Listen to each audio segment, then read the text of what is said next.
This is the Chris Berry Show. Expert information on wealth, estate, and tax planning for the second half of life. Information that you can understand. Here's your host, Chris Berry. Hey, welcome to the show. So this week, just like every week, we're going to start with a positive focus, something positive that happened in the previous week. And then on the show this week, very excited to have Mark Howell from Fund a Life. Mark's going to talk about his journey and the struggles he faced, and then what he's created out of those struggles, a nonprofit that helps families who maybe received a cancer diagnosis or are struggling to pay the bills due to some type of a medical issue. And Mark will do a great job of talking about what his nonprofit does. It's a homegrown Livingston County nonprofit that's really helping a lot of families in the county as well as across the whole state. So very excited to have Mark Howell from Fund a Life on the show today. But before that, we're going to get into the positive focus. So something positive that happened this previous week. And for me, it was great. We had the Alzheimer's Walk. So this is, I can't remember how many years, maybe 10 years we've been supporting the Alzheimer's Association, whether it's been the Brighton Walk to End Alzheimer's or before that, the Detroit Walk to End Alzheimer's. But as a firm, we've been supporting the Alzheimer's Association for a number of years. And it's important both professionally in terms of our client families, but even personally, it's something that's affected my family. So it's something that's near and dear to our heart. And so we just wrapped up the walk, and we're still totaling all the money coming in, all the donations coming in.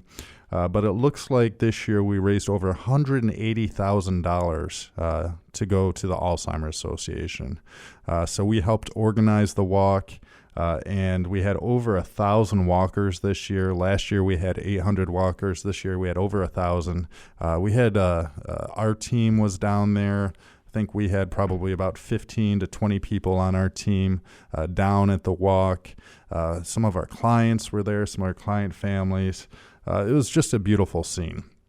And every year it's just a touching scene where the opening ceremonies, without a doubt, each year, I shed a tear because it's beautiful when we're doing the flower ceremony of talking about you would raise a flower if you're caring for a loved one with Alzheimer's, or if you support the cause, or if you have Alzheimer's. They have the blue flower for those who are suffering from Alzheimer's. And as they're calling out everyone and they're raising the flowers, and we're just trying to get that white flower for that cure to Alzheimer's, which we're still not there yet. But it was great again, raising all that awareness. We shut down Main Street. We had over 1,000 walkers, and total count right now, we've raised over $180,000 for the Alzheimer's Association, and that was just our walk. I think there's about 20 walks that go on across the state of Michigan alone. But our walk in Livingston County raised over $180,000. So that was my positive focus. That was a great weekend. And then also on the weekends, it's great. My other positive focus is watching my children, my son Ryan, who's age 9, and my daughter Madison, age 6. They're in soccer right now up in Heartland. So they play for the Heartland Football Club. And they had back-to-back games this past weekend. I lost both of their games, but they just love playing, which is great to see. I used to play soccer. My dad used to coach me, and my parents would come to all my games. And now it's great that we're just kind of paying it forward, and it's the next generation. So I was there with my wife and my parents watching the kids play. I know it's getting kind of cold out there, but it was great to watch them play, and they just enjoyed playing. And it's great. My son, he actually plays the same positions I played. I used to play goalie and fullback or defense, and so my son spent a half in goal and a half in defense, and he had his best game yet. So that was my positive focus. So this week on the show, very excited. Again, we have Mark Howell on the show. I've known Mark for a number of years. He's very involved in soccer in Brighton and the Legacy Center, and he has a great story to tell about his journey with cancer, how it affected his family, how the community came together for him, and now what he's done to launch a nonprofit, Fund a Life. And I do invite you to visit his website, see if you can contribute to a great cause, and he'll talk about that cause. But that'll be in our second and third segments today. In our first segment, what I figured we would do is talk about planning for minor children. So part of Mark's story, he has some younger children himself. I have some young children, 9 and 6.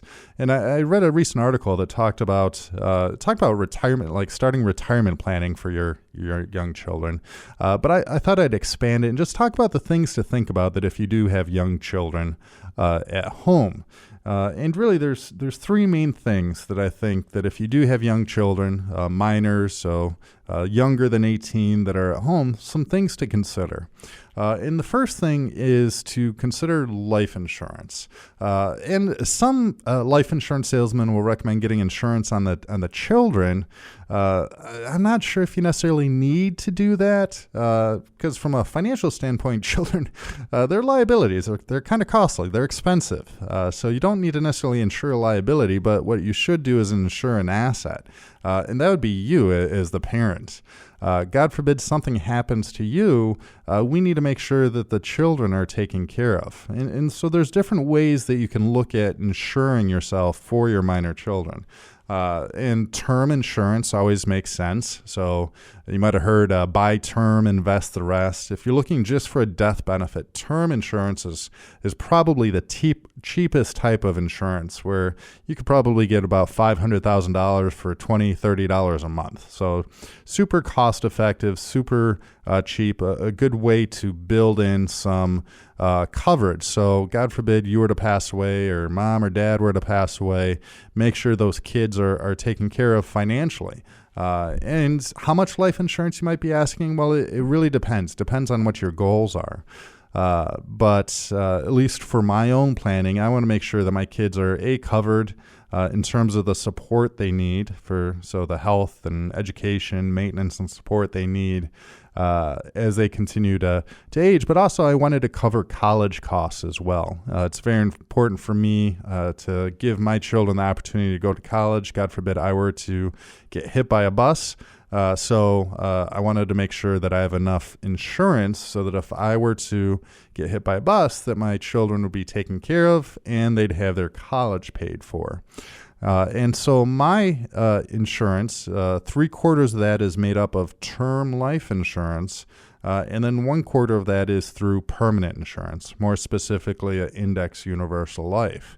And the reason for that is the second thing you need to think about with regards to planning for minor children is college costs, if that is part of your goal. It doesn't have to be your goal, but there's a lot of parents out there that want to help their children pay for college.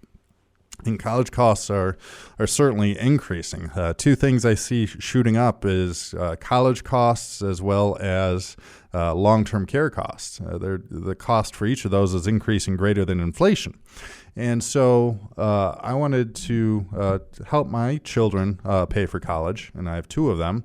So I'm contributing to a 529, which is money that you post-tax money that you invest and grows tax-free, and it has to be used for education. So about half of my college funding is going to be coming from the 529 plan, and then the other half of the college funding is going to be coming from that permanent life insurance, that index universal life insurance. Now, I might be saying, well, why would I use insurance as a way to pay for college?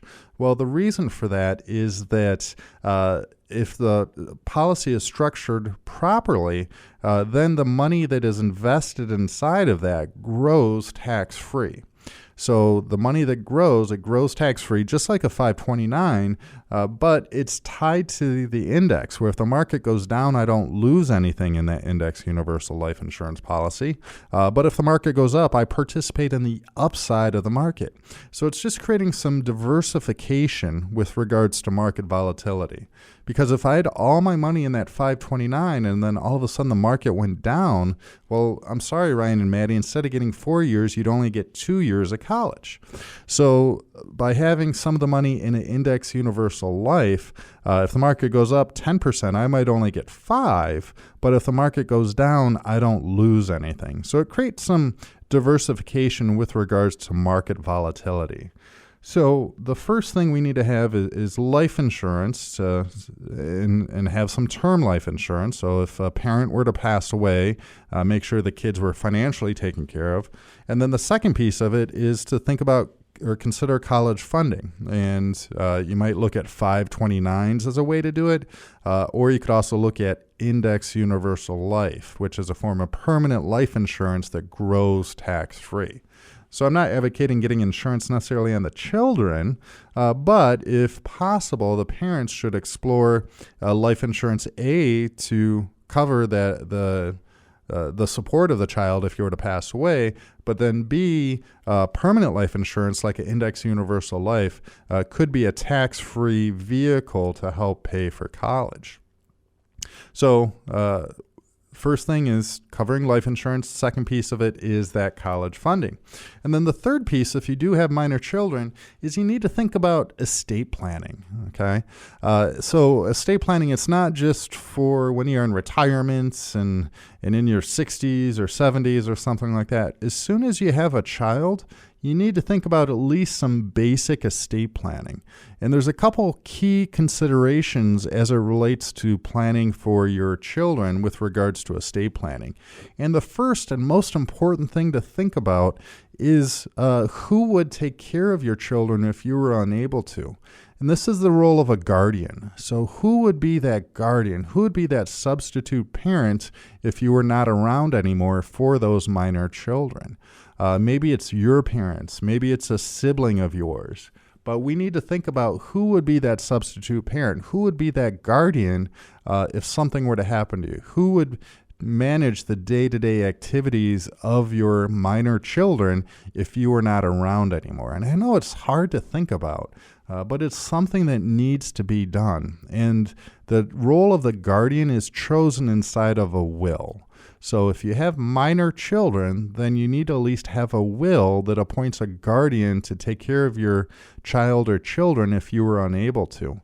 And it's going to be important to choose someone, because if you don't choose someone, then you're leaving it up to the courts to decide who would raise your children. And it could be foster care, foster parents. So the question is, would you want your children to go into foster care? And if the answer is no, then you need to put together a will and choose who those guardians would be.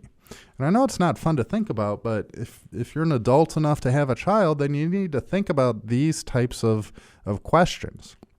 So the first thing is think about who would be the guardian, and that would be named in the will. And then the second would be who would manage the money for the child. So my children are 9 and 6 right now. If they were to inherit all my money, all my life insurance, they'd spend all the money on Legos, which I think would be kind of cool. My son is in Lego League right now, but it's probably not the best use of the money. So we need to pick someone to manage that money for the children. In that role, it's called a trustee. So having at least a basic living trust, appointing a trustee to manage that money. Think of a trust kind of like a suitcase. While you're alive and well, you're holding on to the suitcase, and then you pass that suitcase or that trust onto the successor trustee, who then administers it for the benefit of the beneficiaries. So in my situation, if my wife and I pass away, we've appointed a successor trustee to manage the money for the benefit of the minor children. And that person you've appointed as a successor trustee could be the same person you've named as a guardian, or it could be someone else of your choice. So if you pick the same person you named as a guardian, well, then they're boots on the ground. They know what expenses the children will have. So that's the advantage there. Or you could name someone else as the trustee. And then this would be a good check and balance, where maybe you have someone that's kind of a better fit in terms of more of parenting in line with your values, but maybe they're not great with money. That's where you could name that successor trustee, someone else who's maybe better with the money, but maybe isn't the best in terms of raising the children.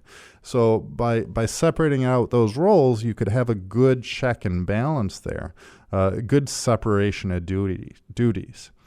So those are two of the important things to think about as it relates to estate planning if you have minor children. Is first of all, you need to think about that role of a guardian. Who's going to take care of the children? And then think of the role of the trustee. Who's going to manage the money for them? And it could be the same person or it could be, again, different people.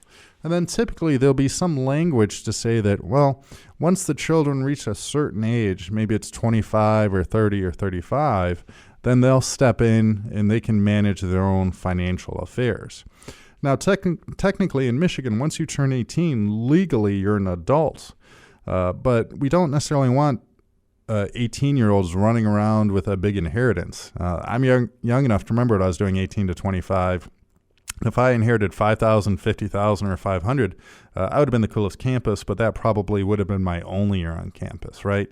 So even though you become an adult at age 18, you don't necessarily act like an adult. So typically we build in that language to say that the trustee will manage the money until, say, 25. So that's planning for minor children. Three things to think about. Think about life insurance for you as the parent. Think about college funding. You need to think about that sooner rather than later. The cost of college is ever increasing, it seems like. And so if you're 10 years out or so, you need to start thinking about that if college planning is going to be part of your goal. And then think about estate planning. So if you were to pass away, who's going to be a guardian? Who's going to manage that money, manage that life insurance? So those are some things to think about if you do have minor children. And stick with us as we have Mark Howell from Fund a Life jump in and talk about what a great role he provides in the community.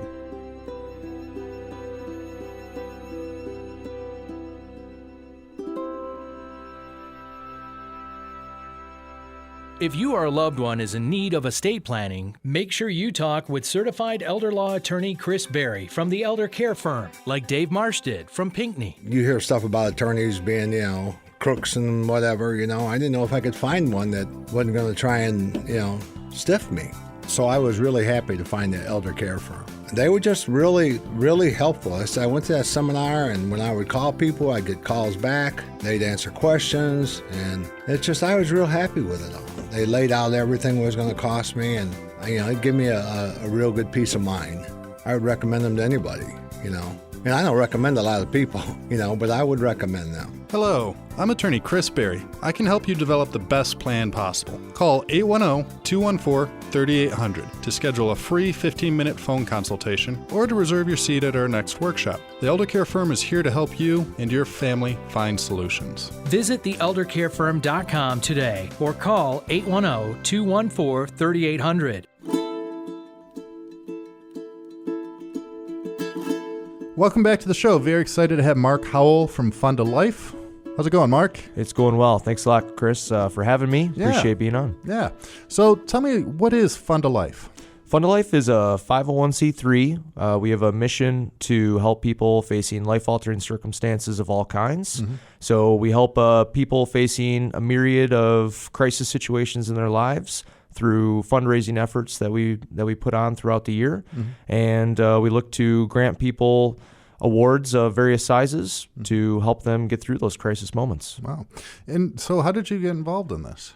So in 2012, I was diagnosed with stage 4 melanoma and given weeks to live. And our insurance coverage would not really cover much outside of our network. So it was very limiting. And at the time, melanoma had very limiting treatments. Treatment options were very poor. And a 30-year-old male given weeks to live, and then with all the treatment options basically being, hey, best case scenario, you might live 9 months, was not very promising. Yeah. So we started seeking treatment options across the country.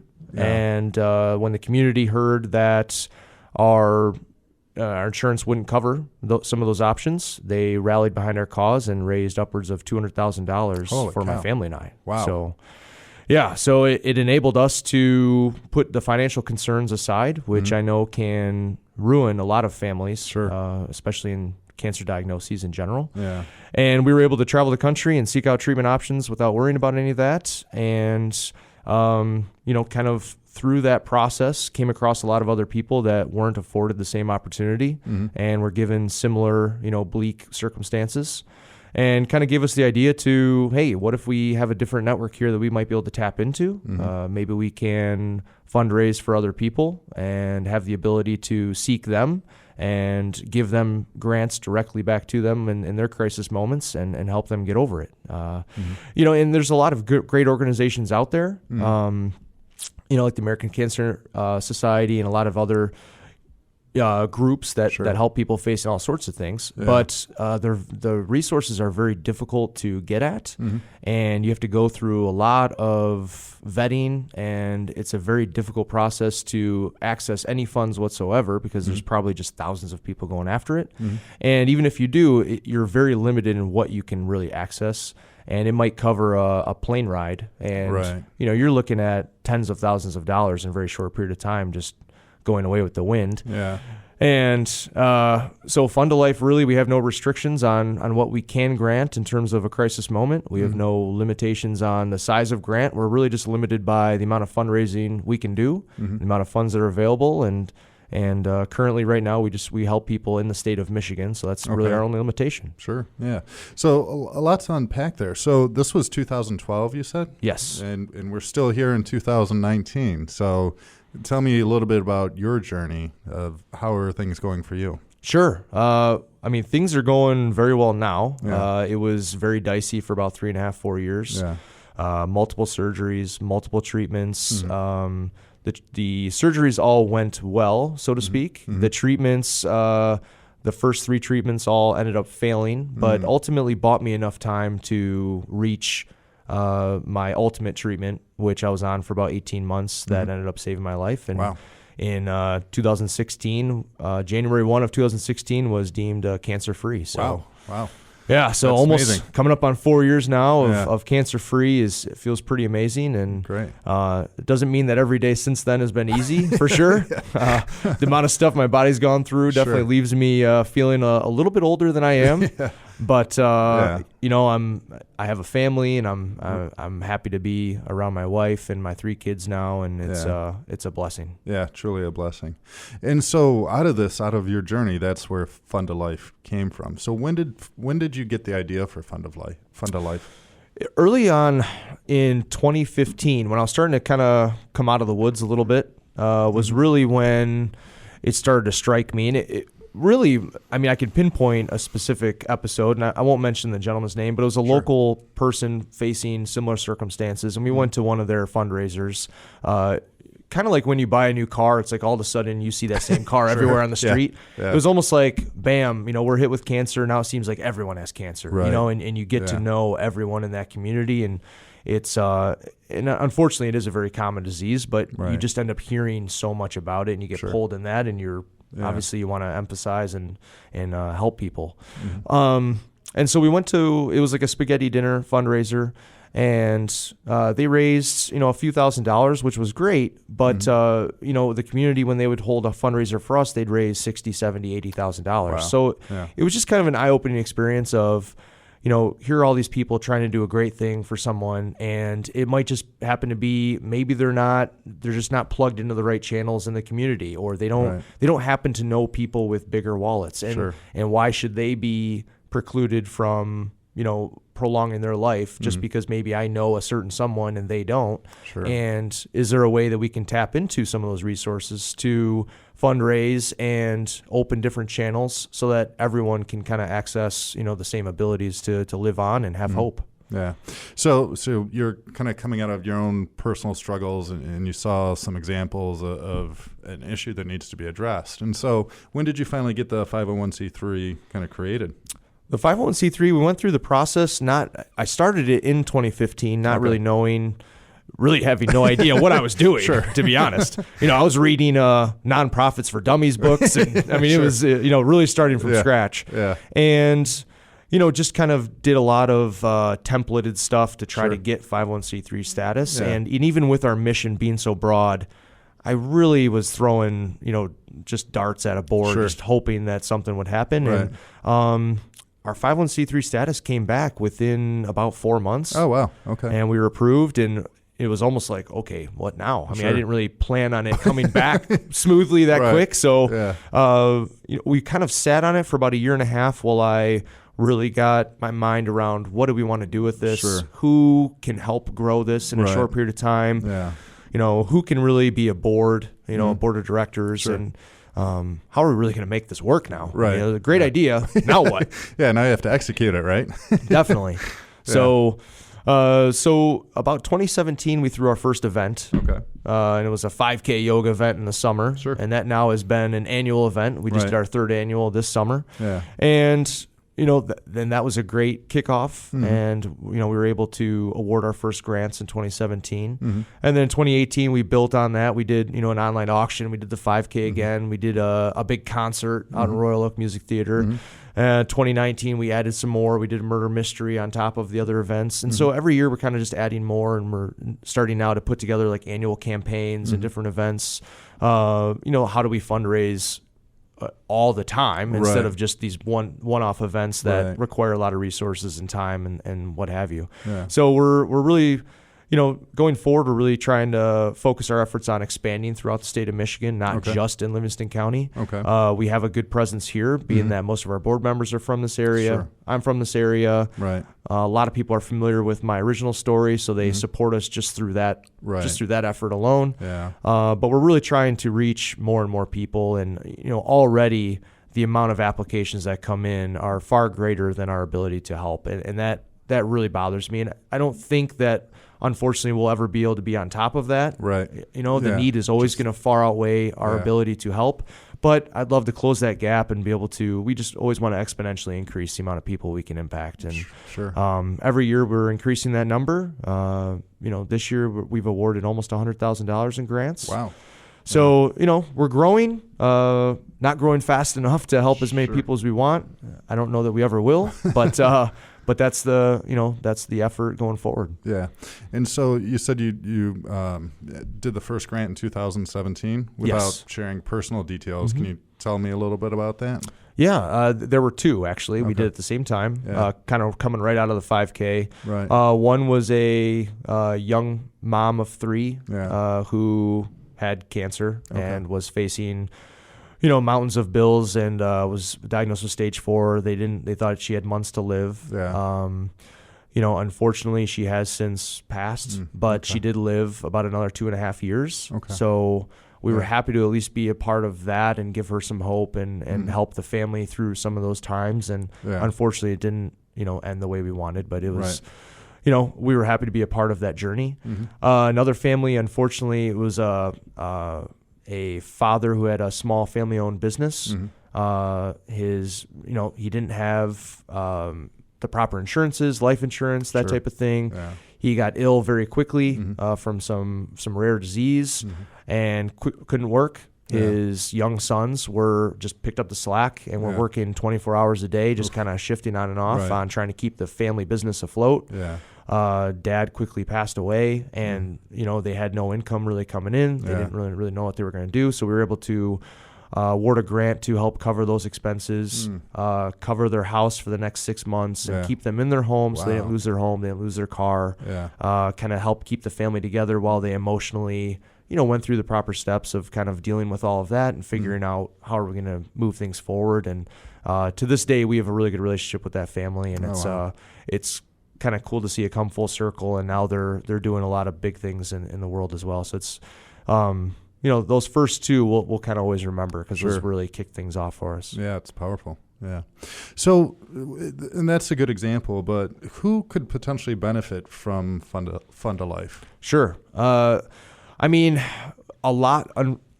I say unfortunately, we see a lot of cancer diagnoses, and I Yeah. think it's just the common. It's just a common disease that 1 in 3 women and 1 in 2 men currently are going to see that disease at some point in their life. So we see a lot of that. Those applications come in, but we see a lot of childhood different illnesses and ailments that really strike families down. And I think especially when a child's involved, it's not just the bills and everything else that mounts. It's the emotional toll that it takes on the entire family. And anytime we read those applications come in, it just pulls at your heart, because you're like, oh my gosh, I have small kids. I know you have young kids, and that would just weigh on you as a father. Like, I can't do that. Right. I'll go through cancer over and over again. Please leave my kids alone. Right. So I can't, that's terrible. But we see really a wide array of things. We see some things that we feel are very close to our mission, and then we see other things that might just strike people in different crisis moments that we think maybe other organizations might be able to be a little bit better fit as well. Sure. But we try to keep it as general as possible, in that, if there's any kind of crisis moment, so if someone loses a family member, or someone comes down with an illness, someone loses their home to a fire or a catastrophic event, someone loses their job, and because of that, it's, they're now trying to find a job, and they're actively pursuing things, and now they're starting to become at risk of losing their home or something else. Maybe we can help that family get back on their feet. So a number of different, types of creative things, and that kind of, covers the gamut of applications we've seen. But I'm sure there will be some that, when we read them, down the road, it fits within our mission that we haven't really conjured up in our brain before. Sure.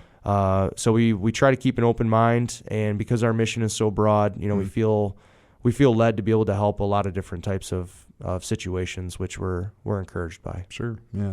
And so right now you're serving Livingston County in Michigan. Is there hopes to expand this further? There is. I mean, it's, we have, like I said, we have a good stranglehold on Livingston County. We're starting to get applications throughout the state, which is great.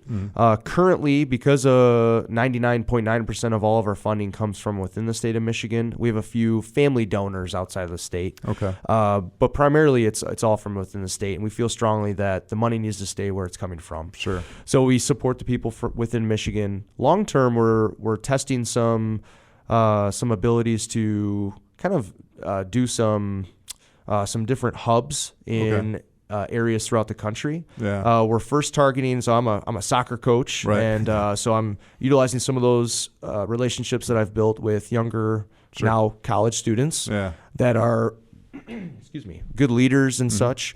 That are on college campuses and want to do good things to give back in the communities. And so we're partnering with them.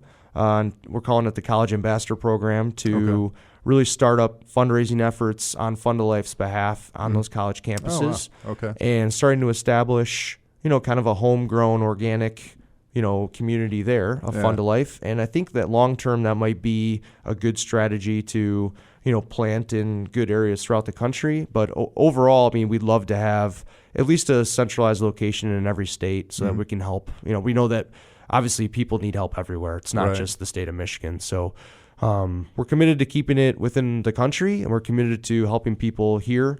But, we'd love to be able to help people across the country if we can do that in my lifetime. It's good to have goals, right? Yeah, that's right. That's right. Yeah, and it makes sense with what you said of kind of creating a hub, because just like in your story, a lot of it was the community coming together. So it seems like you would need to have that kind of lightning rod in the community to really energize it, so Definitely. to speak. So, and I think specific to Livingston County, we live in a great community, right. Of people all around, and even the neighboring communities of Livingston County really come together and help people in a number of different areas when there's crisis situations. Yep. And I think that if we can do that in other areas, that'll really spark things. Yeah. And so stick with us as we continue talking with Mark Howell with Fund of Life. And we'll talk about ways that you can also get involved and contribute to this great cause. As Mark said, it's scary, especially when you see it affecting children and the effects they can have on family. And if there's ways that, especially as a community, we can come together to help these families in need, it really is a great effort. So stick with us as we continue this conversation with Mark Howell of Fund a Life.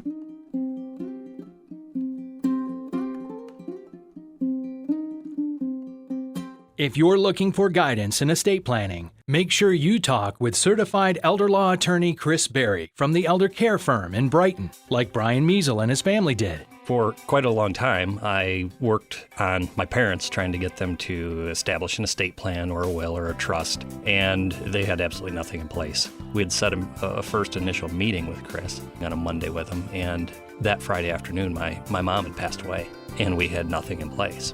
So we kept our meeting, obviously with a heavy heart, and Chris made us feel very comfortable and assured. My dad is a person who doesn't care for politicians or attorneys, and he really likes Chris. Thought it was a fantastic fit for us and our circumstance. Hello, I'm attorney Chris Berry. The Elder Care Firm is here to help you and your family find solutions. Call us today. Protect your assets from probate, long-term care costs, the IRS, and get the governmental benefits you deserve. Visit theeldercarefirm.com today or call 810-214-3800. And welcome back. So we're continuing the conversation with Mark Howell of Fund a Life, and we're talking about the idea of growing this outside of Livingston County. And Mark, you were telling me how you have college kids who maybe met through soccer kind of get involved. So tell me more about that. How are they getting involved? Yeah, definitely. So anytime you're working with high school kids, you get to know them, pretty well on an annual basis. And so as they kind of go off into college, a lot of them are spending some of their high school days volunteering at events, wanting to get involved. Yeah. So right away, the students that take that step, it makes it a little bit easier transition. Sure. So we've identified some of them. Now they're freshmen, sophomores at various colleges throughout a lot throughout Michigan, but a couple outside of the state. Yeah. So I've just kind of lobbied a couple questions out to some of them, like, hey, would you be interested in doing this program? This is kind of how I see it working, and but would really like to work with you on establishing this college ambassador program. And really, I'd give you kind of a blueprint of, hey, this is what one of our events looks like. We'd use, for instance, our 5K yoga event, being that's our longest running event. We kind of have our biggest hold on that event, so to speak. Yep. Hey, this is from steps A through Z, kind of what we do, here in Brighton for this event. This is, some of these will be tailored specific to your college campus or somewhere around there that you think would work, but do you think that you'd like to try and pull this off? And then from there, we can kind of use that as the launching pad, and from there we can spawn into other areas if that goes well or if you're really into it. Yeah. And so, more times than not, we're very picky with the kids that we approach with that. And so far it's been good conversations. We haven't launched the first one yet, but we have targeted 6 college campuses for the spring. Okay. So I'll know more, this time next year on if it actually worked or not. Yep. But in theory, it sounds great. Right. The kids are all real ambitious, and I think that they're more than capable of handling it. And heck, they'll probably do a better job than I do. But a lot of them are more outgoing and more energetic, and especially at a campus like the size of U of M's or Michigan State's, like here they could probably rally a bunch of students in a 20 to 40,000 student capacity a little bit easier than maybe trying to get a bunch of us guys out there running a couple miles. That doesn't sound very fun to me. Yeah, no, it's amazing and it's probably at the very least a great way to get the word out there and spread that important message that you're sharing. So now, how does, you mentioned like applications, so how does a family get tied into, or how does someone become eligible for help from Fund a Life? Sure. So the first step is just filling out the grant application. And that can be either from the actual applicant themselves that's looking for the funding. It can be a family member. It can be a close friend. Just someone who is familiar enough with the case and the situation that can eloquently, speak on their behalf and really make their case and give specific details as to why they should be approved for this type of funding. And from there, it's just we just start looking into it. We start contacting the references that they provide. We always ask that one is at least a professional reference of some kind. In most cases, there's a simple one. A lot of our applicants are some health-related issue. So it's a doctor of some kind. And then typically we need a sign-off from the applicant, but that's a pretty easy process. But, typically it's one phone call to at least verify, the issue at hand. And once that's verified, we can look into some other details, get copy of bills and different things of that nature to really justify the cause. And in some cases, we paid bills directly to make it real seamless for the family. In other cases, it makes sense to write them a big check. and do a myriad of other things. So sometimes, recently there was a family that we helped. They were trying to get to LA and back to see a specialist for their son. Right. And we covered a couple hotel stays, and we just did that directly with the hotel. And Okay. sometimes too, the hotel then will, or the company at hand will cut them a break too. If they understand like, okay, here's this nonprofit reaching out on their behalf. Right. They're doing this. Yeah. You know what? We want to hop on board that as well. Right. And that's, at the end of the day, we're all just trying to kind of pay it forward, right? We're all just Yeah. trying to help people. Right. And so, and I think that most people are inherently good and they want to help if they can. And with a little creativity, I think everybody can always jump on board and do a little. Sure. Yeah. And so we've been doing this since 2017. How many families have you been able to help, or is that something you track? Or Yeah, we do track. We've been able to help 14 families in total, totaling just over $100,000. Wow. So every year, like I said, is ramped up in dollar amounts. Yeah. In the past in the past 365 days, past year from now, we've done about $100,000, Wow. like I mentioned earlier. So, we continue. We have big goals. I mean, next year we want to more than double that number. Okay. Just in next year alone, and Sure. I think it's possible. It's just, it's making the right connections with the right people, Right. finding the right person at the right moment. But I think that the sky is really the ceiling for us, and in our ability to help people, it's just getting people behind the cause. Sure. And if someone wants to get involved, or how would they get involved in Fund a Life? Definitely, they can find us on our website, which is fundalife.org, and they can just submit an inquiry, from the Contact Us page. They can shoot us an email. They can shoot me one directly. It's just my first initial last name, mhowell@fundalife.org. Okay. They can also call us. They can just call my cell, which is 810-923-3757. I have it on me 24/7, and I throw it out there to everybody. So it's, it's all Careful good. with that. Yeah, that's right. It's Hey, all Mark, good. How you doing? Yeah. Good. I'll talk to you later. Yeah. Yeah. But, everything's connected Good. currently through me. So Okay. we try to be real personable. And, the biggest thing that we always try to encourage everybody to do is take the time to fill out the grant. So many people will send me a GoFundMe story, or they'll Facebook me a message about a family member or someone that they know somewhere in Michigan or across the country, what have you.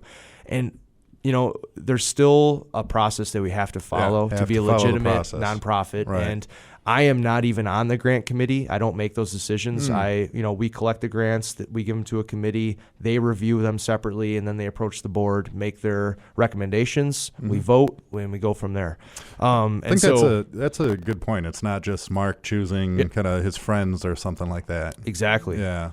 And that's something where, and I don't think that anybody really, they probably don't even really think about it necessarily. They just know, Mark's involved with Fund a Life. I'm going to send this to him. Yeah. But I can't tell you how many people I encourage, you need to, it doesn't even matter if, at least start the process, and we can start asking questions then. I'm sure you want to help everyone, but to maintain that 501c3, you have to follow a process. And Exactly. Yeah. And it really starts to fall apart the minute that I'm reaching out to people, like, hey, you know what? I think we're just going to help you out here. Right. That's just, Right. it's not what we're there to do. I mean, we're there to help, but we need to help the right way as well. Yeah.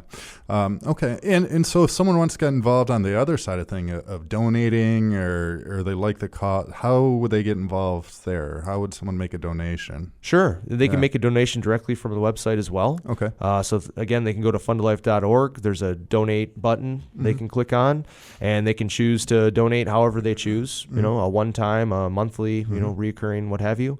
If they and want, it is a 501c3. It is a 501c3, so it's all tax deductible and all that fun stuff. We have a number of events too that sometimes people want to get involved in sponsoring an event or supporting us in a volunteer capacity as well. Yeah. We're always looking for more help also. Sure. So they can contact us all through our website, all the same way, and reach out and just mention, in the little inquiry contact us form, there's I'm interested in XYZ, and they can just kind of click this, the appropriate field. Sure. And from there, it'll probably be me reaching back out to them as I collect a lot of that information, and, we'll put them in touch with the right people from there and get them started. Sure.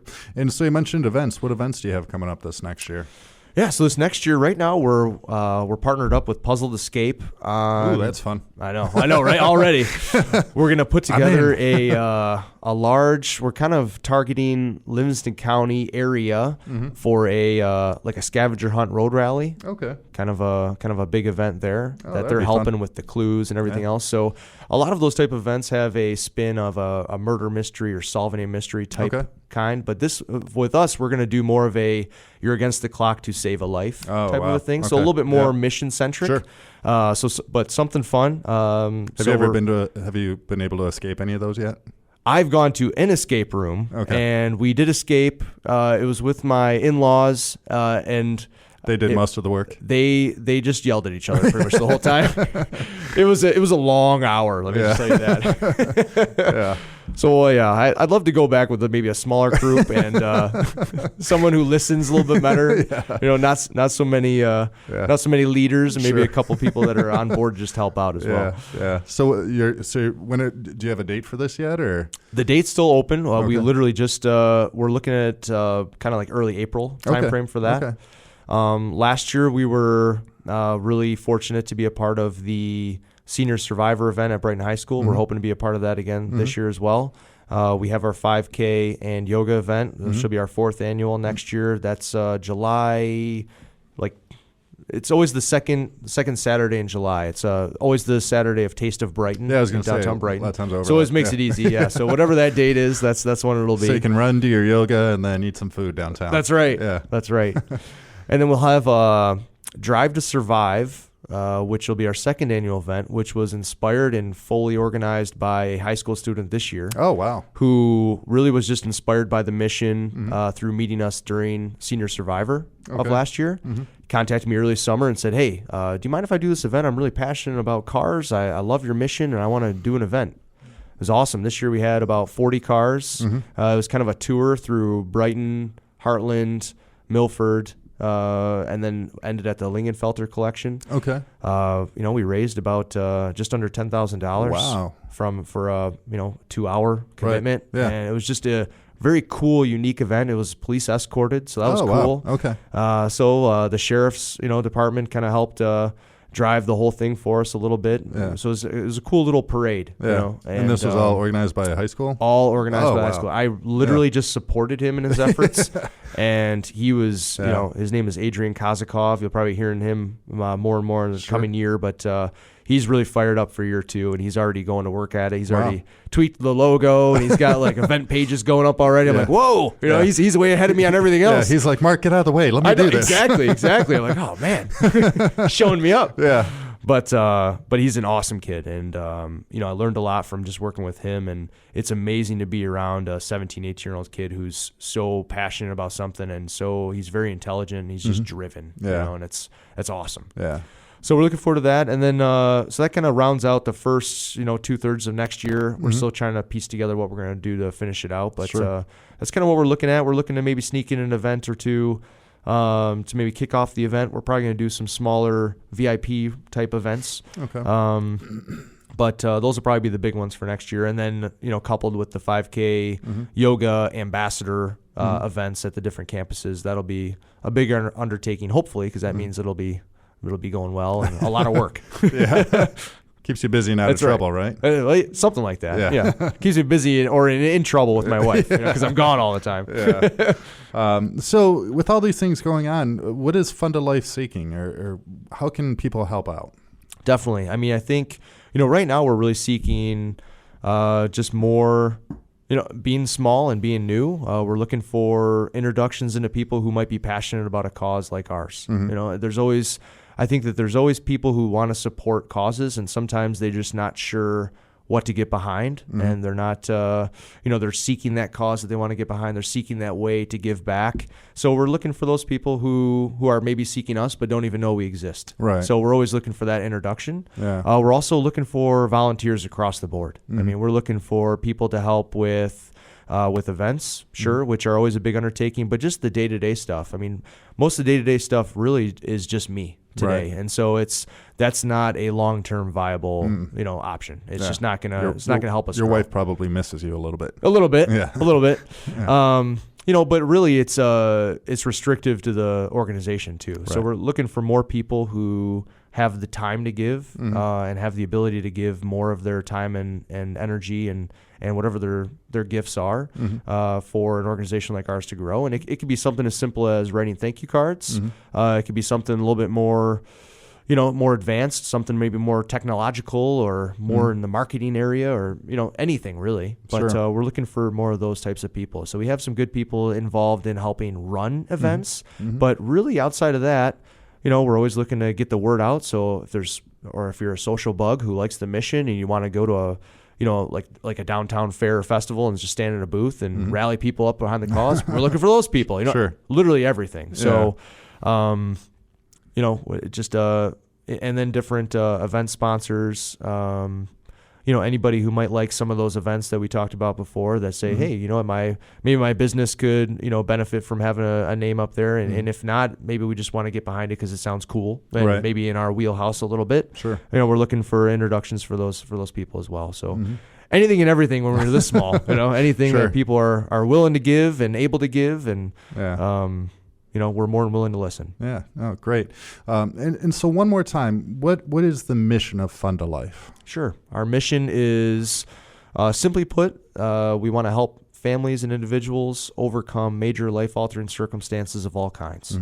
And we do that through, personal grants to themselves or to their family. Most of them are, just financial grants to them to help them through those moments. And sometimes it's maybe to fix an issue or get them through an issue. Other times it might just be to provide hope in that instance. Some of our most gracious grant applicants that we've awarded have been people of the smallest grants we've given. And I think it's not necessarily the dollar amount. It's sometimes when you're just getting beaten down time and time again, you're receiving that bad news all the time. You just need that little spark of hope to kind of turn things around.